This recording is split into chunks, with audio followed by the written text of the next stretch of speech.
everyone, it's Mike from the Simon Fraser Bitcoin Club. We're here at SFU Surrey campus and we're going to talk about Bitcoins with Terry Beech. Terry is an adjunct professor at the Beedie School of Business. He has an MBA from Oxford University and was recognized by Maclean Magazine as one of Canada's top leaders under the age of 30. He is a successful entrepreneur, having founded several businesses and nonprofit organizations.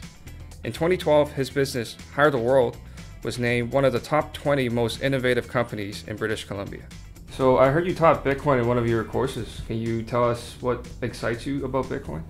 Well, one of my classes, Foundations of Entrepreneurship, is we really try to get our students exposed to like new and emerging trends. And of course, there's been nothing hotter as of late than Bitcoin.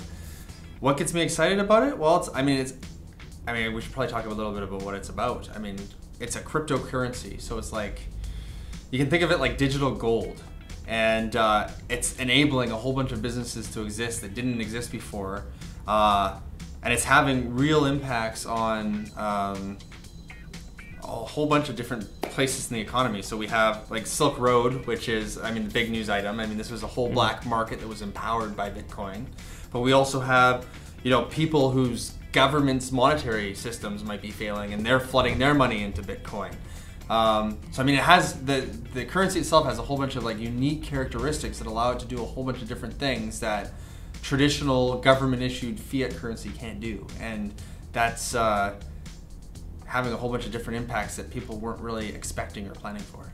What do you think of Bitcoin? Like, do you think there's a future in Bitcoin in your businesses? Yeah, actually, I was thinking about that before you came in here. Hire the World, right, is online, worldwide, global business, operates in 142 countries, and payment is a huge problem for us.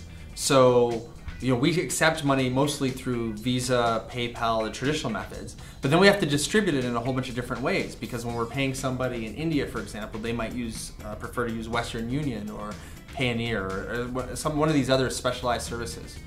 The neat thing about Bitcoin is if we translate the money into Bitcoin or take the money out of Bitcoin, is that it has one transaction fee, 1%, that's it, no matter where you send it in the world. And so that might be very interesting for users of our site, because you do a Western Union payment, you're talking about a $25 fee. Mm-hmm. And if you're sending maybe $200, you're talking about 12.5% take, whereas Bitcoin's only 1%. So there's definitely some advantages to that. And if you live in a country where the currency is not stable, hyperinflation, that kind of thing, mm-hmm.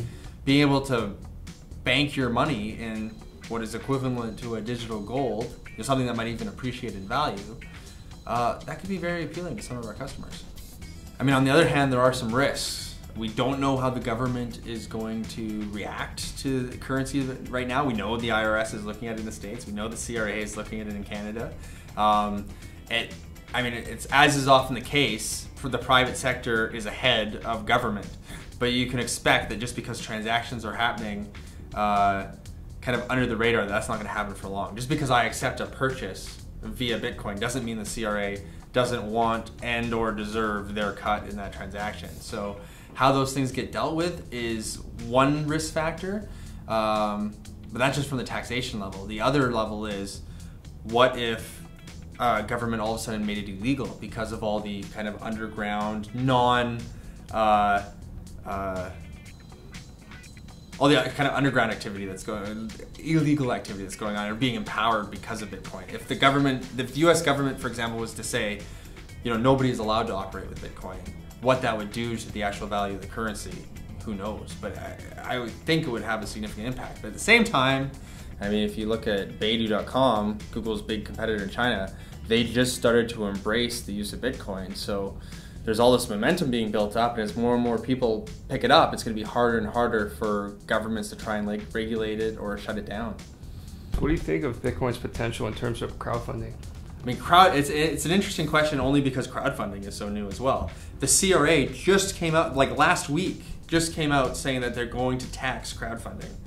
And how they're doing that, or how, I don't even quite understand how they're justifying that. If you have users giving a gift to somebody, that in general has been tax-free. If somebody's investing in a business, that's usually tax-free too. the taxes are usually recovered when the value add happens. So just passing money around from one person to another, I don't understand how the CRA is justifying taxing that. That's definitely going to be a big hindrance for crowdfunding in general. Specific advantages for crowdfunding through Bitcoin. Well, again, it's a universal currency. So if you are crowdfunding from a global audience and you're crowdfunding in one currency and then translating all that currency to wherever you're located, I guess that could be useful. The fact that it's only 1% fee, no matter where the money coming from, I think again that is an interesting idea. So I think there's definitely potential there. How it gets utilized or whether Bitcoin is utilized in crowdfunding right away, I'm not certain if that's going to emerge. So my last question is, are you or have you ever been Satoshi Nakamoto? Well, if I was and I said yes, you would probably think I was lying. If I wasn't, or if I was and I said no, well, that would be the natural reaction that you would expect from me. So I guess my answer to that question would be, oh, do you see that?